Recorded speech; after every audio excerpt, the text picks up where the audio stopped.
मिश्रा जिंदाबाद, मिश्रा जी संघर्ष करे, तुम्हारे साथ है। अब हम आयोजक मंडल के, संयोजक मंडल के अग्रज पंडित राजेश पांडे जी से आग्रह करेंगे कि माननीय मुख्य अतिथि जी को, माननीय मुख्य अतिथि जी को स्मृति चिन्ह अपनी तरफ से प्रदान करेंगे साथियों। और आप लोग जोरदार तालियों से माननीय मुख्य अतिथि जी का स्वागत करेंगे। माननीय मुख्य अतिथि जी को आदरणीय श्री राजेश पांडे जी, चंदन दुबे जी, आशुतोष दुबे जी जो कार्यक्रम के संयोजक है, गदा प्रस्तुत कर रहे हैं। यह बजरंगबली का गदा कुरीतियों का विनाश करने के लिए बनाया गया है साथियों। और उत्तर प्रदेश में व्याप्त कुरीतियों का अंत माननीय मिश्रा जी करने जा रहे हैं। इसलिए एक बार जोरदार पंडित परशुराम जी की मूर्ति पूर्व मंत्री पंडित नकुल दुबे जी को समर्पित की जा रही है राजेश पांडे जी के द्वारा। आप लोगों से आग्रह है कि मीडिया के भाई बंधुओं के लिए जगह जो सुरक्षित है उसे सुरक्षित बनाए रखे साथियों। अब हम अब आदरणीय श्री मनीष त्रिपाठी जी से नहीं, अभी एक मूर्ति माननीय मिश्रा जी के पुत्र जो हमारे आपके बीच में उपस्थित है, मां विद्वासिनी का चित्र, आदि शक्ति का चित्र उन्हें प्रस्तुत किया जा रहा है आयोजक पंडित राजेश पांडे जी के द्वारा। बड़े ही गौरव का विषय है। अब आदरणीय मनीष तिवारी जी से आग्रह करेंगे कि आप आवे और माननीय मुख्य अतिथि ब्राह्मण शिरोमणि माननीय राष्ट्रीय महासचिव जी को गदा प्रस्तुत करके सम्मान कर रहे हैं। भगवान परशुराम की जय। हर हर महादेव।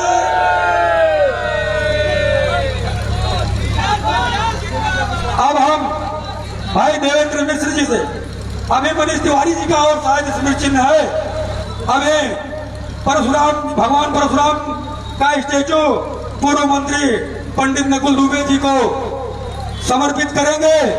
हम मनीष दुबे जी से आग्रह कर, मनीष तिवारी जी से कि आप माननीय पूर्व मंत्री जी का स्वागत करें। अब हम मनीष तिवारी जी ही एक और स्मृति चिन्ह माननीय हमारे राष्ट्रीय महासचिव जी के पुत्र, जिनके नाम से अभी मैं परिचित नहीं हूं, कपिल जी, माननीय कपिल मिश्र जी को हाथी चुनाव चिन्ह प्रस्तुत कर रहे हैं। जोरदार नारा लगा दीजिए, हर हर महादेव। नहीं गणेश ब्रह्मा विष्णु महेश है, ब्राह्मण शंख बजाएगा, हाथी बढ़ता जाएगा। साथियों अब हमारे बीच में आदरणीय गुड्डू तिवारी जी हैं, वह माननीय मुख्य अतिथि जी को स्मृति चिन्ह देना चाहते हैं। आपसे आग्रह है कि आप यथाशीघ्र, क्योंकि माननीय मुख्य अतिथि जी को अभी माननीय पूज्य प्रथम पूज्य गणेश जी की प्रतिमा समर्पित कर रहे हैं। जोरदार तालियों से आप लोग स्वागत करिए। अभी गुड्डू तिवारी जी की दो मूर्तियां और हैं जो क्रमशः माननीय नकुल दुबे जी को, माननीय कपिल मिश्र जी को प्रदान करेंगे।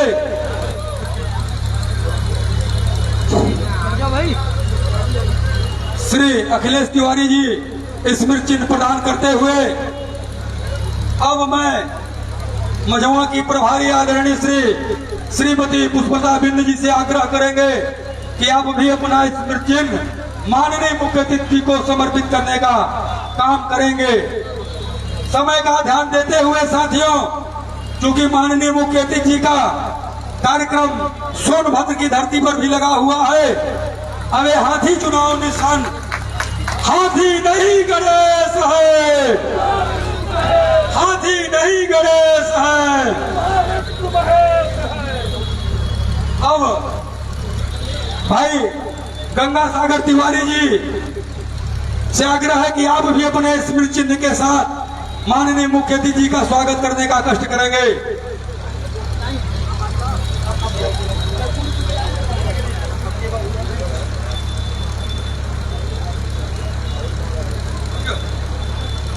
अब हम साथियों अगर औराई भाईचारा के संयोजक भाई श्री गोलू मिश्रा जी अगर आए हो तो आए और अपना स्मृति चिन्ह प्रस्तुत करें। एक पूर्व रिटायर सीएमओ साहब माननीय मुख्य अतिथि जी को पुष्प देकर के स्वागत करने का काम कर रहे हैं साथियों।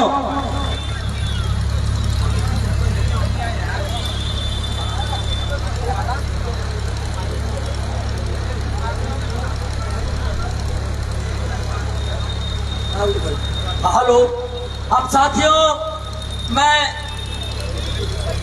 माननीय पूर्व कैबिनेट मंत्री नकुल दुबे जी से आग्रह करूंगा। उसके पहले मैं ब्राह्मणों से एक अपील करना चाहता हूं हाथ जोड़ करके कि आप लोग खड़े होकर के आज हमारे मुख्य अतिथि माननीय सतीश चंद्र मिश्रा जी जो राष्ट्रीय महासचिव हैं और तीसरी बार राज्यसभा सदस्य हैं, मैं उनका चाहता हूं कि आप लोग खड़े होकर के तालियों से उनका स्वागत करने का कष्ट करें साथियों।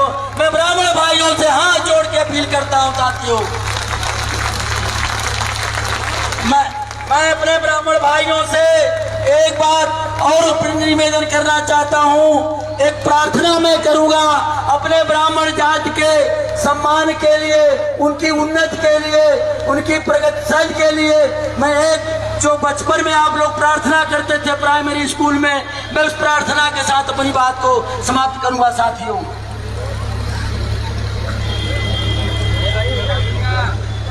वह शक्ति हमें दो दयानिधे, कर्तव्य मार्ग पर डट जाएं, पर सेवा पर उपकार में हम जग जीवन सफल बना जाएं। हम दीन दुखी निवलों विकलों के सेवक बन संताप हरें, जो हैं अटके भूले भटके उनको तारे खुद तर जाएं। छल छद्म द्वेष पाखंड झूठ अन्याय से निस दिन दूर रहें, हो जीवन सुहृदय सरल अपना, शुचि प्रेम सुधा रस बरसाए। निज आन मान मर्यादा का, निज आन मान मर्यादा का प्रभु ध्यान रहे, अभिमान रहे। जिस देश जाति में जन्म लिया बलिदान उसी पर हो जाए, वो शक्ति हमें दो दयानिधे। ऐसा जो मैं माननीय नकुल दुबे से आग्रह करूंगा वो आए अपना विचार प्रकट करें।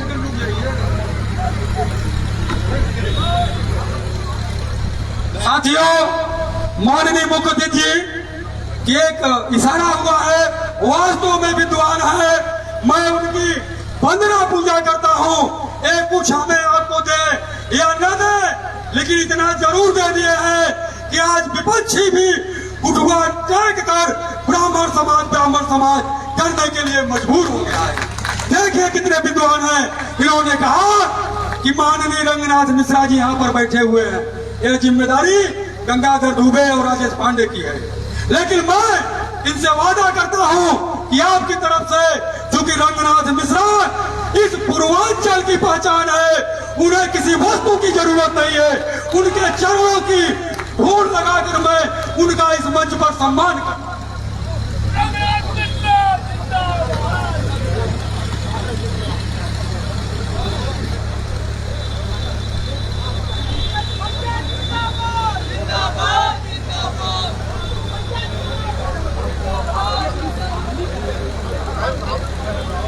हर हर महादेव। माननीय पूर्व मंत्री जी, माननीय पूर्व मंत्री का स्वागत करते हुए साथियों, यह बड़े हर्ष का विषय है। अब हम पूर्वांचल के पहचान, पूर्वांचल के माटी के ओत-प्रोत युवक ऐसे पूर्व कैबिनेट मंत्री माननीय नकुल दुबे जी से आग्रह करेंगे कि आप हम लोगों का मार्गदर्शन करें। उमड़ा हुआ यह ब्राह्मण बड़े हर्ष का विषय है कि आज इस भव्य समारोह में वित्त विहीन शिक्षक कर्मचारी संघ के सम्मानित संरक्षक संजीव वाजपेयी जी ने यहाँ पर उपस्थित हैं, जिन्होंने अपने माध्यम से लगभग 20 लाख अध्यापकों 80 लाख में क्षमा चाहता हूँ 80 लाख अध्यापकों को उत्तर प्रदेश में इकट्ठा करने का काम किया है। और सब लोगों ने इकट्ठा होकर संकल्प लिया है कि हम लोग बहुजन समाज पार्टी को साथ मिलकर के आगामी 2022 में आदरणीय बहन जी को मुख्यमंत्री बनाएंगे। वो सौभाग्य से हमारे बीच में है। मैं उनसे अनुरोध करूंगा 2 शब्दों में अपने विचार रखें। मंच पर उपस्थित आज के कार्यक्रम के मुख्य अतिथि आदरणीय ब्राह्मणों के सरताज सतीश मिश्र जी, भाई नकुल दुबे जी एवं मंचासीन आदरणीय रघुनाथ मिश्र जी एवं मंच पर उपस्थित समस्त आयोजक मंडल के सदस्यों, क्योंकि बहुत कम समय मिला है, मैं सिर्फ आपसे इतना आह्वान करना चाहता हूं कि वित्त विहीन प्रबंधक एवं शिक्षक महासभा उत्तर प्रदेश द्वारा जब 15 अगस्त को माननीय सतीश चंद्र मिश्र जी को समर्थन पत्र दिया गया प्रदेश के समस्त प्रबंधकों एवं शिक्षकों को आपकी बहुजन समाज पार्टी के समर्थन के लिए, उसके बाद से तमाम फोन हमारे पास पूरे प्रदेश के तमाम प्रबंधक साथियों के आ रहे हैं कि क्या अब संगठन बहुजन समाज में हो गया है। आज चूंकि कल रात में रेणुकूट से और यहाँ पर मिर्जापुर के भी कई शिक्षक साथियों ने कहा कि आपने पहले सपा का समर्थन किया 2012 में, 2012 के पहले, और 2017 में आपने भाजपा का समर्थन किया था आपके संगठन ने। क्या बार बार हम लोग संगठन बदलते रहेंगे, राज होते रहेंगे? मैं आज इसीलिए अचानक मेरा कार्यक्रम बना है।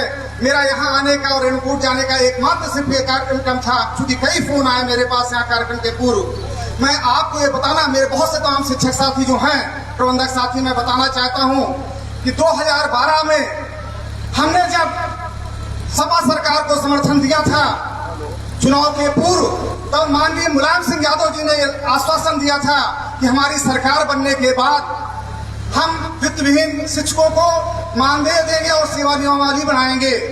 लेकिन सत्ता में आने के बाद अखिलेश यादव ने 4.5 वर्ष तक हम लोगों को गुमराह रखा, हमारी बैठकें करते रहे, लेकिन उन्होंने मानदेय की बात नहीं की। जब चुनाव के 6 माह शेष रह गए, तब उन्होंने सिर्फ 200 करोड़ रुपए मुक्त किया था। 1000 रुपए प्रतिमाह के हिसाब से आपको मालूम है, आप लोगों के खातों में आया होगा। लेकिन वो भी, उसमें भी आधा पैसा, लगभग 100 करोड़ रुपए सरकार की गलत नीतियों के कारण वापस हो गया था। हम लोगों ने तभी ये संकल्प किया था, क्योंकि भाजपा के तमाम नेता नेपाल सिंह और पंकज सिंह, राजनाथ सिंह जो इस समय भारत के रक्षा मंत्री हैं, उनके बेटे पंकज सिंह ने हमारे मन से आकर ये कहा था कि हमारी सरकार बनने पर हम ये तो भीख दे रहे हैं, हम सम्मानजनक मानदेय देंगे। लेकिन जब भाजपा की सरकार बनी और मेरा प्रत्यक्ष मंडल जो आज उमेश द्विवेदी MLC लखनऊ, संजय मिश्रा पूर्व MLC बरेली और अशोक राठौर पूर्व अध्यक्ष शिक्षक महासभा के साथ तमाम लोगों के साथ जब हम लोग माननीय योगी जी से मुलाकात करने के लिए उनके कार्यालय में गए, तो उन्होंने कहा कि जो पूरे प्रदेश के आपके वित्तहीन शिक्षक हैं, ये निश्चित रूप से पात्र ही नहीं है, ये तो कोई इंटर पास है, कोई हाई स्कूल पास है, गांव के स्कूल में ऐसे पढ़ा रहे हैं, ऐसे लोगों को हम मानदेय नहीं दे सकते हैं।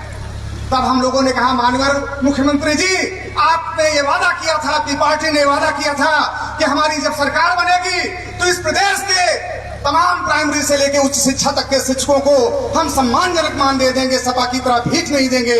आज आप ऐसी बात कह रहे हो? तब उन्होंने कहा, नहीं, अगली कैबिनेट बैठक में हम करेंगे। 2 साल तक माननीय योगी जी ने हमें गुमराह किया। उसके बाद जब तीसरे साल, आप लोगों को मालूम है, आप लोगों की मिर्जापुर की बहुत सहभागिता थी, रेणुकूट की सहभागिता थी। आप लोग जब लखनऊ में हमारे धरना प्रदर्शन पर गए तो हमें विभिन्न पार्कों में बंद किया गया, हम लोगों को उठा करके पुलिस लाइन में बैठाया गया, हजरतगंज कोतवाली में बैठाया गया। और जब अंतिम बार हम लोग गए, बहन रेणु मिश्रा जिसको आप जानते हैं, उसने इस संगठन के एक महिला होते हुए रोते रोते बिलखते बिलखते गांधी प्रतिमा के नीचे उसने अपने केसों का दान कर दिया था। और उस समय योगी जी ने उसी 5 सितंबर शिक्षक दिवस के दिन इतना बड़ा अपमान किया था शिक्षकों का कि ये शिक्षक, वित्तहीन के शिक्षकों का पूर्वजन्म का कर्म ही ऐसा है कि ये इसीलिए पैदा हुए हैं, अपना सर मुंडवाने के लिए पैदा हुए हैं, इनको कोई मानदेय नहीं दिया जाएगा। साथियों, कल रात में जयवीर सिंह मस्त जो आपके बरेली का एमएलसी है शिक्षक महासभा का, वो मेरे पास फोन करता है कि आप अभी तो अनुपूरक बजट शुरू हुआ, कल से 17 तारीख से सत्र प्रारंभ हुआ है, आप लोग इतना धैर्य क्यों खो रहे हैं? योगी जी आपके लिए बहुत अच्छा करेंगे। मैंने कहा योगी जी को तो अच्छा करना था, कर चुके हैं, हमको लाठियां बरसा चुके हैं, हमारी बहन का बाल उतरवा चुके हैं, अब क्या चाहते हो कि हम लोगों के ऊपर विभिन्न तरह की धाराएं लगा दें या बिकरू कांड की तरह कुछ शिक्षकों को शहीद कर दें? अतः आप अपनी बात रखिए, और यदि आपको देना है तो इसी अनुपूरक बजट में हमारे शिक्षकों के खाते में 20-20 हजार रुपए डाल दीजिए, हमारा शिक्षक संगठन आपकी जय जयकार करेगा। आज सुबह बनारस के आपके एमएलसी, आप लोग अच्छी तरह से परिचित होंगे, शिक्षक एमएलसी लाल बिहारी यादव ने अपने विधानसभा में जो कल बात की है उसकी एक क्लिप मुझे भेजी। कहा वाजपेयी जी जल्दबाजी मत करिए, अखिलेश यादव जी आपका इंतजार करेंगे, आपको देंगे मानदेय। मैंने कहा माननी, जब हम लोगों ने अखिलेश यादव का समर्थन दिया था तब 4.5 साल तक उस मुख्यमंत्री ने अपने पिता की बात नहीं मानी, जिसके कहने पर घोषणा पत्र बना था, और 6 महीने पहले जब उसने हमको दिया भी तो 1000 रुपए इस शर्त पर दिया था कि ये भविष्य के लिए दृष्टांत नहीं होगा, और ये हमारा मानदेय भी नहीं था, ये हमें एक एक्स्ट्रा जैसे बोनस मिलता है, बोनस के रूप में दिया गया था। आज हम क्यों बसपा के साथ हैं, इस बात को बताना चाहते हैं। आदरणीय सतीश मिश्र जी ने 28 तारीख को प्रयागराज में एक आप इधर का सम्मेलन किया था, संयोग से मुझे भी उसमें शिरकत करने का सौभाग्य प्राप्त हुआ।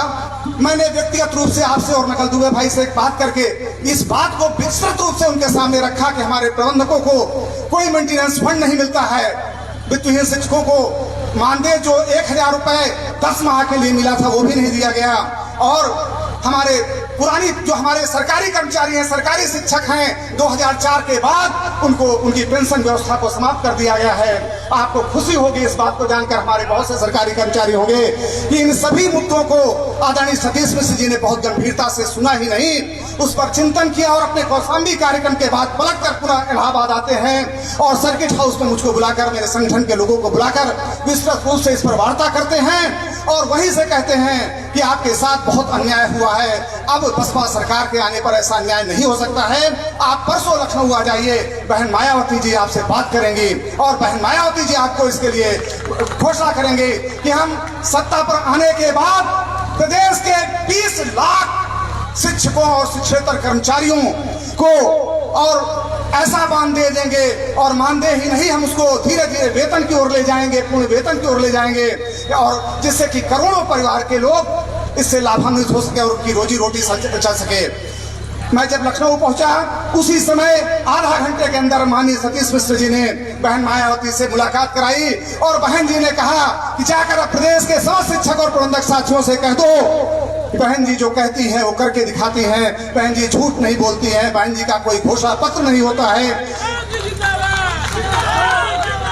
घोषणा पत्र तो ये झूठे सब और भाजपा के लोग बनाते हैं, जो कि अपनी कहते कुछ और करते कहें। आप बहन जी ने उसी समय हम लोगों के साथ अपनी फोटो खिंचवाई, मीडिया में प्रेस विज्ञप्ति दी, ट्विटर अकाउंट पर ट्वीट की, और उसके बाद परसों 15 अगस्त 2 दिन पहले 15 अगस्त के दिन आदरणीय सतीश मिश्र जी को इस संगठन ने अपना समर्थन पत्र दिया। मैं आह्वान करना चाहता हूं इस मंच के माध्यम से कि यदि आपको अपने परिवार से प्यार है, आपको अपने शिक्षक समाज से परिवार है, तो आप एक घर जाकर, एक विद्यालय जाकर एक शिक्षक को प्रेरित करके आगामी 2022 के चुनाव में बसपा को बहुमत से विजयी बनाएं, जिससे कि हम अपने शिक्षकों को, अपने प्रबंधकों को एक अच्छा मानदेय ही नहीं, उनको वेतन दिला सकें, और यदि हम ऐसा नहीं कर सके तो ये भावी पीढ़ी हमें माफ नहीं करेगी और कोई सरकार हम पर विश्वास नहीं करेगी। इन्हीं शब्दों के साथ समय कम होने के कारण मैं अपने वाणी को विराम देता हूं, और पुनः आपसे अनुरोध करता हूं कि आज और अभी से आप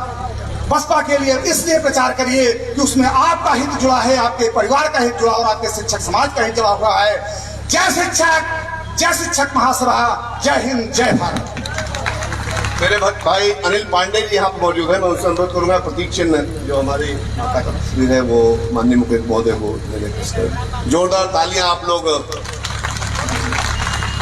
अब मैं अनुरोध करता हूँ अपने बड़े भाई और इस क्षेत्र में हम सब की आन बान और शान माननीय श्री रंगनाथ मिश्र जी पूर्व मंत्री से कि वो माइक पर आए और अपने विचार रखें। माननीय रंगनाथ मिश्र जी।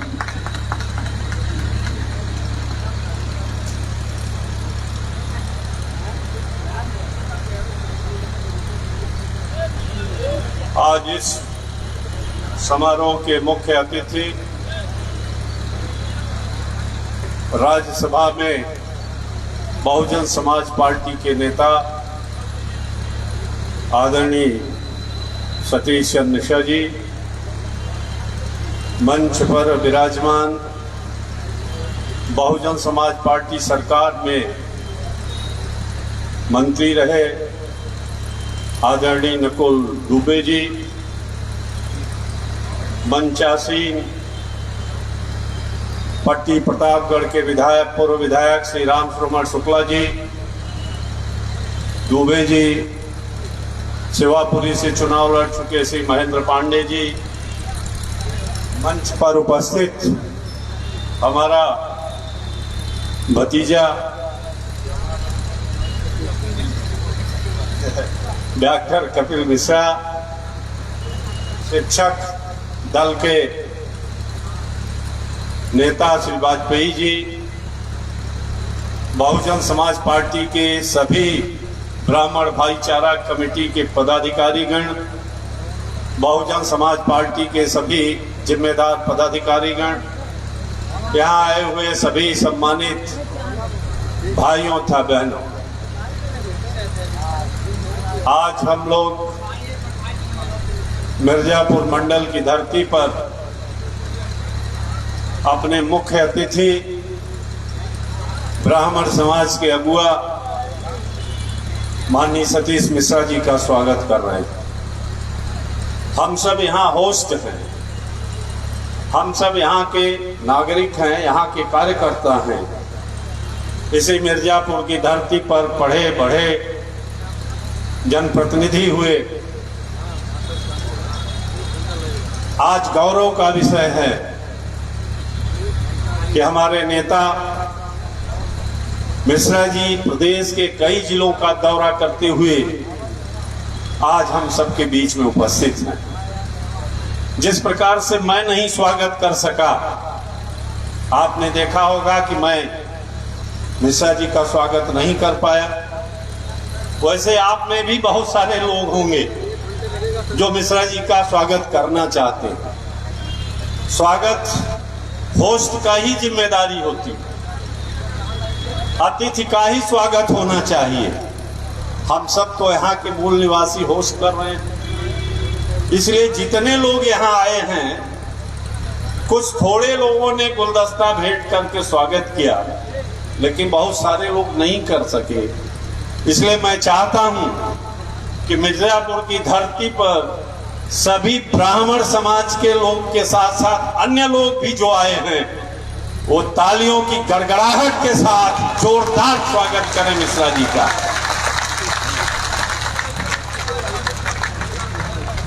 बंधुओं, किसी से छिपा नहीं है कि बहुजन समाज पार्टी सरकार में जो कानून व्यवस्था रही, आज वो 10 साल से दिखाई नहीं पड़ रही। बहन मायावती के नेतृत्व में जो विकास के काम हुए, उस पर विराम लग गया। बाकी सारी बातें हमारे नेता माननीय मिश्रा जी बताएंगे आपको, लेकिन यहां पर अभी शिक्षक दल के एक नेताजी वाजपेयी जी कुछ बात कर रहे थे कि लाल बिहारी यादव ने इनसे कहा, आश्वासन दिया कि अखिलेश यादव ये कर देंगे। कुछ हमारे दल से भी उम्मीद कर रहे हैं। मैं बताना चाहता हूं वाजपेयी जी को कि माध्यमिक शिक्षा विभाग मेरे पास था, बहन मायावती जी ने गुरुतर दायित्व मुझको दिया था। एक ऐसा विभाग है माध्यमिक शिक्षा विभाग, सिर्फ माध्यमिक शिक्षा विभाग से 9 एमएलसी चुन करके आते हैं। कोई ऐसा विभाग नहीं है जिसमें विधायक चुनने का अधिकार हो सरकारी कर्मचारियों को। वाजपेयी जी, बहन मायावती जी आज आपको आश्वासन जो दिया उसे तो पूरा करेंगे ही। बहुत सारे ऐसे बातें थी जो कभी किसी सरकार ने नहीं किया, वह वित्त विहीन शिक्षकों के लिए बहन मायावती की सरकार ने कर दिखाया। आपको याद नहीं होगा, मैं आपको याद दिलाना चाहता हूं कि जब सेंटर बनते थे, माध्यमिक शिक्षा बोर्ड की परीक्षाएं होती थी, तो जब तक कि पहले की सरकारें थी, माध्यमिक वित्त विहीन विद्यालय का प्रिंसिपल सबऑर्डिनेट हो जाता था, उसे केंद्र व्यवस्थापक नहीं बनाया जाता था। कितने बड़ा अपमान था वाजपेयी जी कि जिस विद्यालय में सेंटर हो उसका प्रधानाचार्य उस काबिलियत न रखता हो कि वो केंद्र व्यवस्थापक बन सके। लेकिन बहन मायावती जी को धन्यवाद दीजिए कि सरकार आते ही आपको केंद्र व्यवस्थापक बनने का अधिकार दिया, तो बहन मायावती जी ने दिया। इतना ही नहीं, वाजपेयी जी, आपको याद होगा कि माध्यमिक शिक्षक वित्त विहीन के लोगों को एमएलसी के वोट देने का अधिकार नहीं था।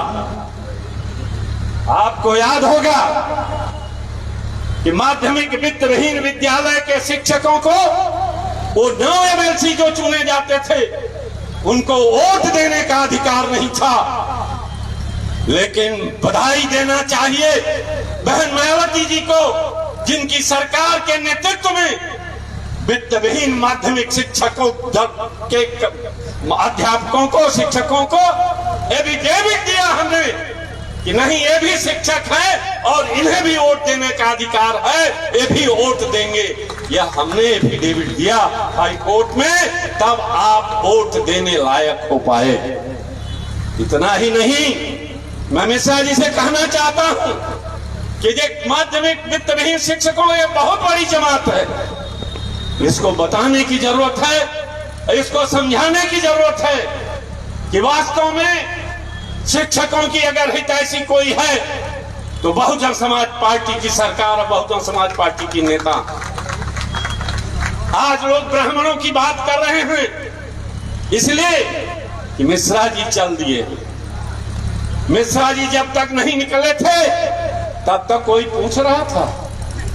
नहीं पूछ रहे थे। लेकिन आज सबकी जमीन खिसक गई। क्यों?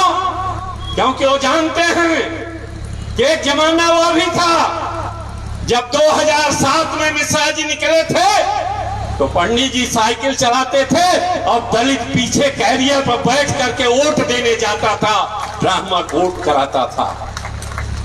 आज वही स्थिति न बन जाए इसलिए लोगों को घबराहट हो गई, नकली आंसू बहाए जा रहे हैं। लेकिन करनी और कथनी में अंतर नहीं होता तो वह है बहुजन समाज पार्टी की सरकार में नहीं होता। आज मैं बताना चाहता हूं कि आज जो पंडितों के बारे में आंसू बहाने वाले लोग हैं, घड़ियाली आंसू जो दूसरे लोग बहा रहे हैं, क्या किया था? संस्कृत हमारी धरोहर है। पंडित जी संस्कृत न बोले तो अधूरा माना जाएगा, लेकिन संस्कृत विद्यालयों को ग्रांट एक पर लेने के लिए किसी भी सरकार में फूटी कौड़ी नहीं थी। किसी ने संस्कृत विद्यालय, महाविद्यालय और संस्कृत इंटर कॉलेज को ग्रांट एक पर नहीं लिया। जो आज अपने को साधु सन्यासी बनाना बताते हैं, जो कहते हैं हम बहुत बड़े हितैषी हैं पंडितों के, पूछिए इनसे 800 संस्कृत विद्यालय और इंटर कॉलेज महाविद्यालय रहे, कभी इनको ग्रांट एड दिया? सबको देते रहे, कौड़ियां के भाव लुटाते रहे। लेकिन संस्कृत विद्यालय आजादी के बाद 800 संस्कृत महाविद्यालय और इंटर कॉलेज माध्यमिक पूर्व माध्यमिक थे, लेकिन ग्रांट एड नहीं दिया किसी ने। रिटायर होते चले गए, अध्यापक बदलते चले गए, विद्यालय में एक भी टीचर नहीं रह गए, लेकिन उसकी नियमावली नहीं बनाई। नियमावली नहीं बनाई तो ऐसे ग्रांटेड विद्यालय में संस्कृत पढ़ाने वाला कोई रह नहीं गया, नियुक्तियां नहीं हुई। बाहर देश इस पंडितों को सिरमौर कहा जाता है। संस्कृत हमारी प्राचीन भाषा है, संस्कृत हमारी पहचान है, संस्कृत हमारी आदि भाषा है, लेकिन संस्कृत महाविद्यालय और संस्कृत इंटर कॉलेज में नियमावली नहीं बनी आजादी से लेकर 2007 तक। क्यों नहीं बनी? कि अगर नियमावली बन जाती तो उन 800 ग्रांट एडेड कॉलेज में कम से कम एक विद्यालय में 8 टीचर और 2-3 चपरासी की नियुक्ति होती। कौन भर्ती होता उसमें? ये ब्राह्मण ही लोग तो भर्ती होते, लेकिन किसी ने चिंता नहीं किया। लेकिन बधाई देना चाहिए, बहन मायावती जी को बधाई देना चाहिए, बहन मायावती को धन्यवाद देना चाहिए कि जैसे ही 2007 में सरकार बनी, माध्यमिक शिक्षा विभाग की बात और मुझे बहन जी ने सौंपा और कहा इनको सुधारने की जरूरत है रंगनाथ। हमने पहला काम किया कि इन विद्यालयों के लिए नियमावली बनाई और आजादी से लेकर 60 तक नियमावली नहीं बनी थी, उसकी नियमावली बना करके एडेड संस्कृत विद्यालय में संस्कृत अध्यापकों की भर्ती करने का दरवाजा खुलवा दिया। यह बहन मायावती जी का ब्राह्मणों के प्रति लगाव था। ग्रांट एड नहीं दिया था किसी ने, लेकिन पहली बार अगर किसी ने ग्रांट एड दिया संस्कृत विद्यालय को तो बहन मायावती जी थी, जिन्होंने 150 संस्कृत विद्यालय को एक कलम से ग्रांट एड कर लिया और उनको वित्त स्वीकृत किया कि ब्राह्मणों का कल्याण करने का काम किया, संस्कृत का भला करने का काम किया। मेरे भाइयों, आगे जाना है। मिश्रा जी की सभा लगी हुई है रॉबर्ट्सगंज में, लेकिन मैं आपसे कहना चाहता हूं कि आप एक बार जरूर अपने आत्मा से पूछें कि जब आप साथ में सब बसपा के साथ थे तब क्या हालात थे 5 साल, और जब आप दूसरे दलों के साथ लोग चले गए तब क्या स्थिति आपकी है। आज महंगाई चरम सीमा पर, आपका कोई पूछने वाला नहीं है। मिश्रा जी बताएंगे प्रदेश में ब्राह्मणों के साथ क्या क्या हुआ। लेकिन आपसे मैं इतना ही कहना चाहता हूं कि बहुत सारे भ्रम फैलाए गए कि 80 एक्ट के मुकदमे फर्जी लगाए गए। मैं इस मंडल से अकेला मंत्री था, मैं चैलेंज करता था कि अगर किसी के साथ फर्जी मुकदमा लगा हो तो बता दे, हम उसको तुरंत ठीक कराएंगे, अन्यथा नहीं ठीक कराएंगे तो त्याग पत्र देकर चले जाएंगे।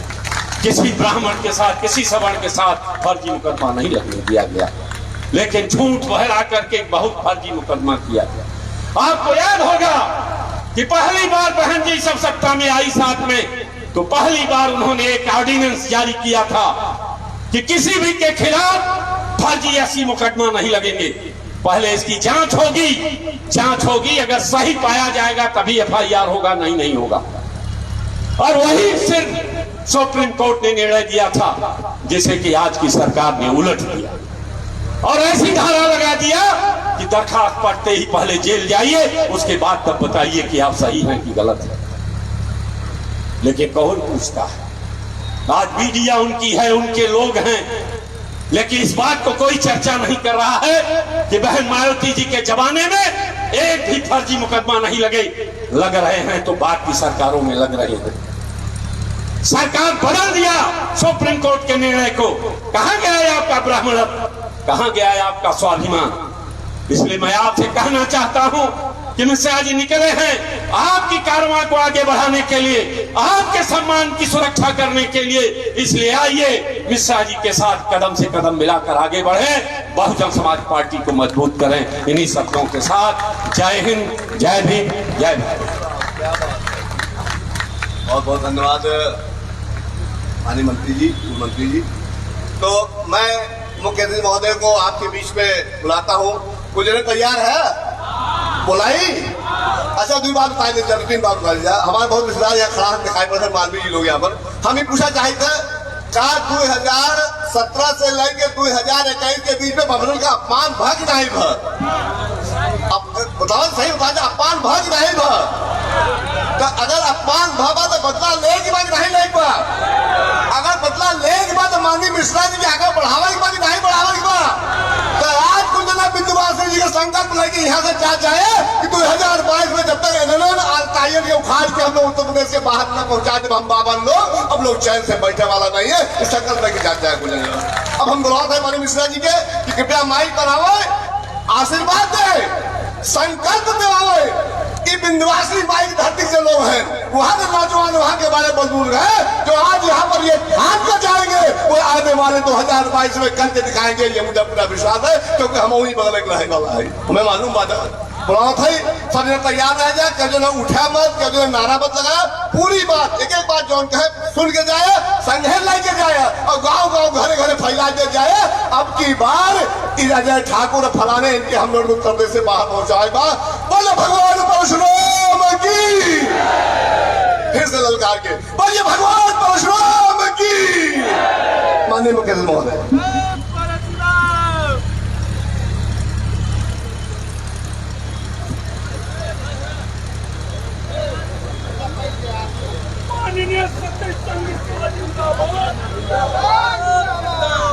तुम्हारी मायावती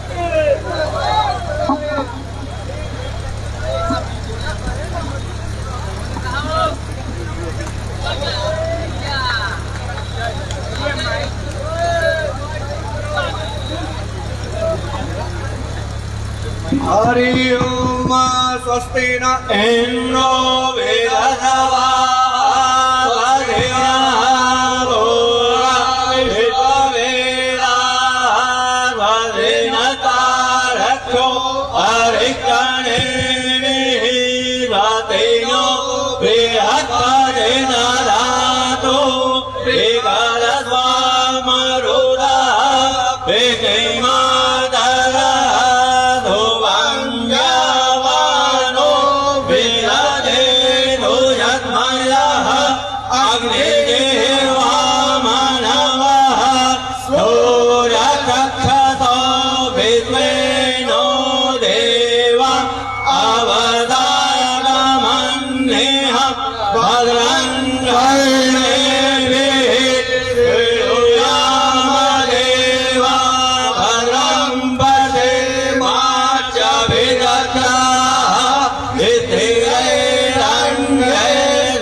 मंच पर उपस्थित बहुजन समाज पार्टी के सभी सम्मानित नेतागण, माननीय श्री रंगनाथ मिश्रा जी, पूर्व मंत्री श्री नकुल दुबे जी, पूर्व मंत्री श्री संजीव वाजपेयी जी, राम शिरोमणि शुक्ला जी, पूर्व एमएलए श्री अरुण द्विवेदी जी, श्री गंगाधर दुबे जी, सेक्टर संयोजक मिर्जापुर मंडल श्री शशि भूषण एडवोकेट, सेक्टर संयोजक मिर्जापुर मंडल श्री अमरेंद्र बहादुर, भारतीय मुख्य सेक्टर प्रभारी मिर्जापुर, गुड्डू राम, पन्नालाल, श्री भगवान दास, राजेश गौतम, मनीष तिवारी, देवेंद्र मिश्र, महेंद्र चौबे, श्री त्रिलोकीनाथ पाठक, चंदन दुबे, वैद्यनाथ गौतम, राजेश दुबे, अखिलेश त्रिपाठी, सुशील कुमार त्रिपाठी, श्री रमेश चंद पांडे,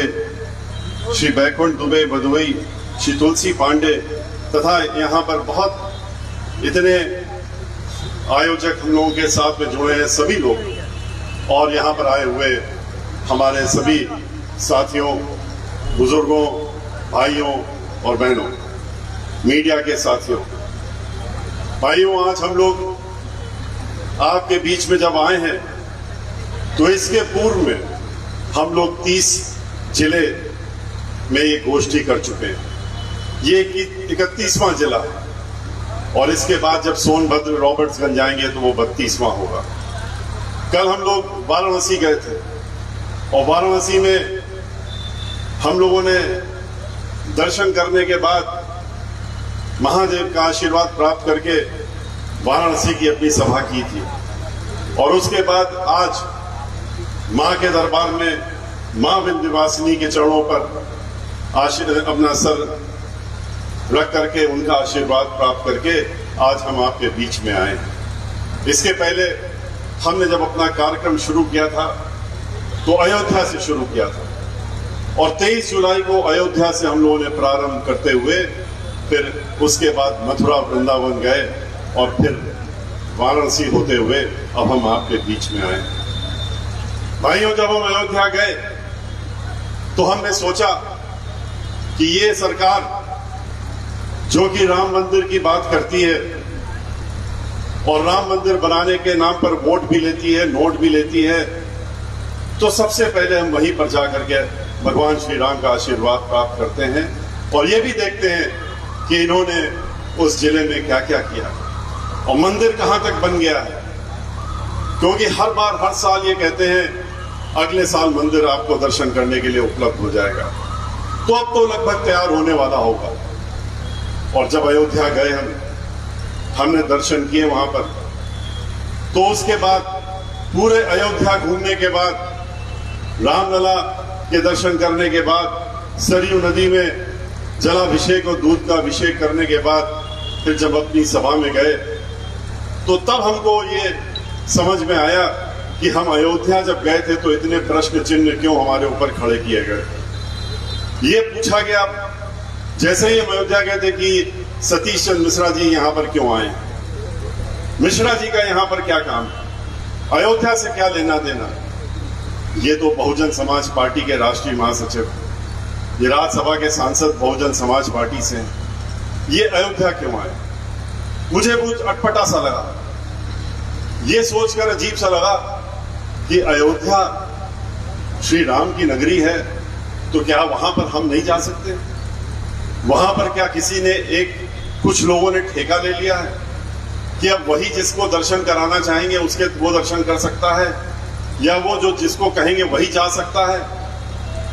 इस सोच में हम पड़ गए थे, क्योंकि हमें वरना क्यों विरोध करेंगे। हम तो अयोध्या पहले भी जाते रहे हैं, हम तो सभी धार्मिक स्थानों पर जाते रहे, हम तो ब्राह्मण समाज में जन्मे, हमारे तो संस्कारों में डाल दिया जाता है, पैदा होने से ही संस्कार में डाल दिया जाता है। और जब तक जनेऊ का संस्कार होता है, उपनयन संस्कार होता है, तब तक इतने संस्कार डाल दिए जाते हैं, 7वां संस्कार कहलाता है।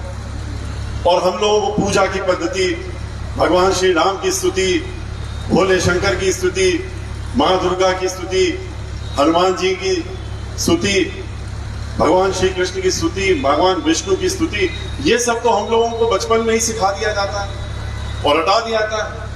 और कहा जाता है घर से निकलो तो पहले स्नान के बाद पूजन करो, तब घर से बाहर निकलो और इन सब का पूजन करो।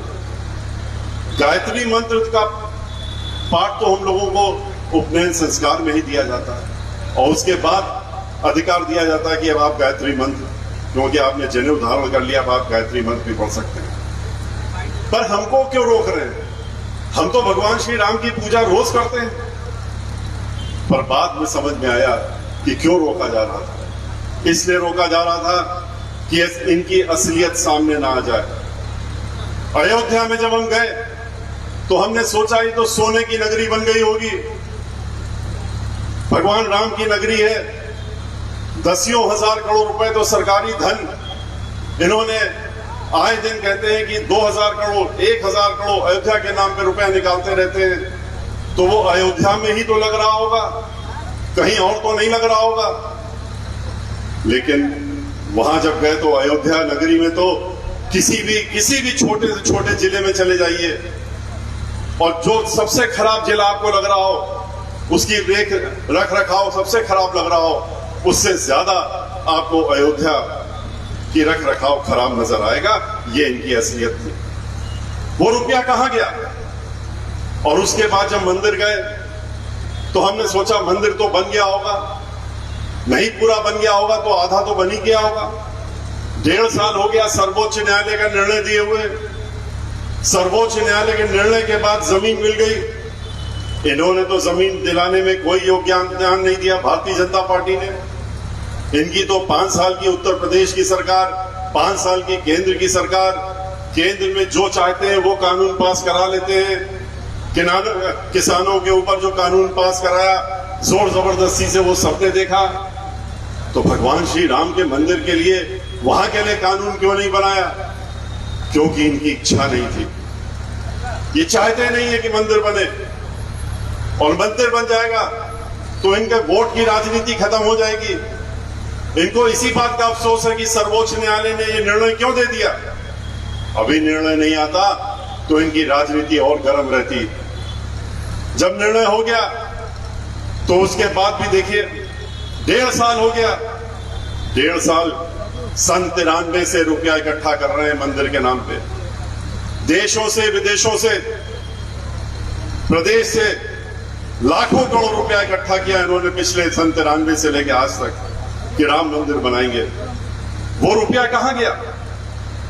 वो इसलिए हम पूछ रहे हैं क्योंकि जब इन्होंने सुप्रीम कोर्ट का निर्णय हो गया उसके बाद फिर से लोगों को झोला लेके भेज दिया पूरे प्रदेश में और देश में कि जाइए, घर घर जाइए, लोगों से रुपया मांगिए, झोला लेकर के जाइए और उस झोली में रुपया डलवाइए, कहिए कि हमको राम का मंदिर बनाना है इसलिए हमको रुपया दे दो।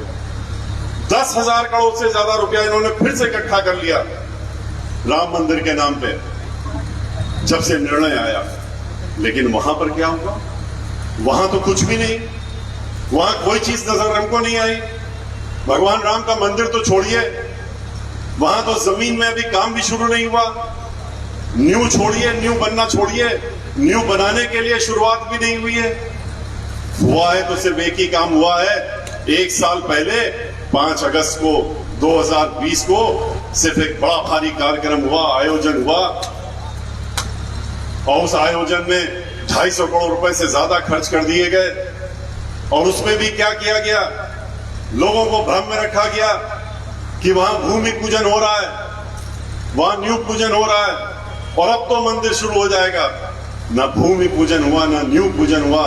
वहां तो 5 ईंटों को रख करके और 5 ईंटों का पूजन करके और उन ईंटों को फिर पूजन के बाद उठा करके और फिर कहीं रख दिया गया और वो कहीं कोई और उसके आगे काम नहीं बढ़ा। आज तक काम की कोई शुरुआत भी नहीं हुई है।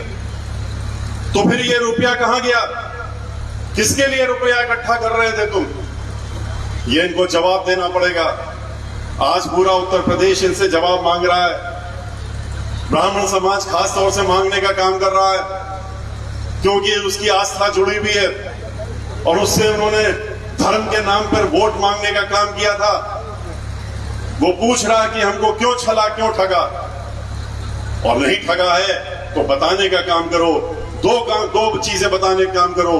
कितना रुपया इकट्ठा किया तुमने आज तक और कहां कहां उसको उड़ाने का काम किया है, किस जगह लगाने का काम किया है, और ये भी बताओ कि इस रुपए का इस्तेमाल जब कर रहे हो तो क्या अपने लिए कर रहे हो? ठीक है, आप अगर अपने लिए कर रहे हैं कोई बात नहीं, बता दीजिए जनता को, बताने में क्या एतराज है? आप सच बोल दीजिए एक बार जनता के सामने कि हमने लाखों करोड़ रुपया इकट्ठा किया रामलला के नाम पे, लेकिन मंदिर के लिए हमारे पास रुपया नहीं है। ये रुपया तो हमने अपनी पार्टी चलाने के लिए किया था, ये हमने अपनी अन्य संस्थाओं को चलाने के लिए किया था और उसी में हम इसका इस्तेमाल कर रहे हैं और उसका इस्तेमाल आगे भी करेंगे। वो आप लोग भी देखेंगे। अभी चुनाव आएगा अगले साल, 50-500 हेलीकॉप्टर उत्तर प्रदेश में उतर जाएंगे अचानक।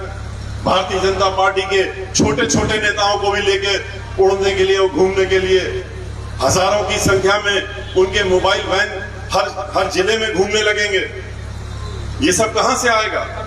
ये रुपया इसी रुपए से तो इकट्ठा करके इस्तेमाल कर रहे हैं। तो इसका कबूलनामा कर लेना चाहिए जनता के सामने और लोगों के सामने जिनसे आपने वोट भी लिया और नोट भी लिया।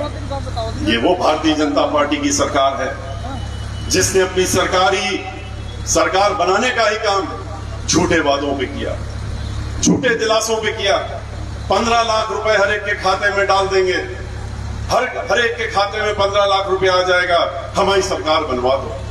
जब नहीं आया रुपया, सरकार बन गई, लोगों ने पूछा कि क्या हुआ इस वादे का, तो बड़े आराम से कह दिया कि ये तो एक जुमला था, ये वादा नहीं था, जुमला था। जो नौजवान लोग हैं, जो पढ़े लिखे नौकरी के लिए बेरोजगारी में घूम रहे हैं, चाहे वो अध्यापक हो जिनके की अध्यक्ष वित्तविहीन विद्यालयों के या आपके सामने उन्होंने अपनी बात रखी, चाहे अध्यापक लोग हों जो नौकरी ढूंढ रहे हैं पढ़ लिख करके, MA BT करने के बाद में, B.Ed करने के बाद में और PhD करने के बाद में, इंजीनियर बनना चाहते हैं, डॉक्टर बनना चाहते हैं, प्रोफेसर बनना चाहते हैं, पढ़ाना चाहते हैं, लेकिन ऐसे लोगों की नौकरी की उम्मीद, इन्होंने कहा था कि हम 2 करोड़ लोगों को नौकरी सालाना देने का काम करेंगे। कहां गई वो 2 करोड़ नौकरियां? लोगों से, आपने नौजवानों से वोट तो ले लिया, और जब नौकरी नहीं दी तो नौजवानों ने प्रश्न किया। उन्होंने कहा कि ये नौकरियां कहां हैं? हमने भी राज्यसभा में प्रश्न उठाने का काम किया, तो जवाब क्या देते हैं कि ये जुमला तो नहीं था, लेकिन हम नौकरी नहीं दे सकते। हमने तो इनकी 1.5 करोड़ नौकरी सालाना कम करने का काम किया। आपको भी मालूम है 1.5 से 2 करोड़ नौकरियां हर साल खत्म हो रही हैं, और नौजवानों से अब कहते हैं कि अपना रोजगार कर लो, हम नौकरी नहीं दे सकते। कौन सा रोजगार कर लो? कहते हैं जाइए पकौड़े बेचिए, आप तो पढ़े लिखे हैं, अच्छा पकौड़ा बनाएंगे, पकौड़े बेचेंगे। कहां से पकौड़े बेचेंगे ये लोग? इनके पास तो ये भी नहीं है कि आपने जो तेल जिसमें पकौड़ा बनता है उसको भी महंगाई के दौर पे 100 रुपए से बढ़ा करके और 300 तक पहुंचाने का काम कर दिया है, और आप इनसे कहते हैं पकौड़े बेचने का काम करिए। पकौड़ा बेचना कोई खराब चीज नहीं होती। पकौड़े वाले और कुलचे वाले और ये गरीब लोग, उन्हीं के लिए तो हमारी पार्टी खड़ी हुई है, और हमारी बहन मायावती जी उनके लिए दिन रात लड़ने का काम करती हैं। लेकिन झूठ तो नहीं बोलना चाहिए, झूठा वादा नहीं करना चाहिए। ये नहीं कहना चाहिए कि हम आपको नौकरी दिला देंगे, हमको वोट दे दो। ये पहले से कह देना चाहिए था कि हम नौकरी नहीं दिला सकेंगे। ये वो भारतीय जनता पार्टी है जिसने पूरे उत्तर प्रदेश में महिलाओं को उत्पीड़न के लिए कहा था कि समाजवादी पार्टी की सरकार में तो जब आती है तो गुंडा राज आ जाता है, माफिया राज आता है, फिरौती होने लगती है, लोग डकैतियां होती हैं, महिलाओं के साथ में दुराचार होता है, और व्यापारियों को लूटा जाता है, हफ्ता वसूली होती है, ब्राह्मणों के ऊपर अपराध बढ़ जाते हैं, दलितों के साथ में अत्याचार होने लगता है। तो लेकिन हमारी सरकार बनवा दोगे तो हम इन सब चीजों को नहीं करेंगे। कितना झूठा प्रचार करके वो वोट मांगने का काम किया। ये तो भारतीय जनता पार्टी वाले समाजवादी पार्टी से भी 10 कदम आगे बढ़ गए। हम तो पहले कहते थे एक ही सिक्के के 2 पहलू हैं, लेकिन ये तो उनके भी आका निकले।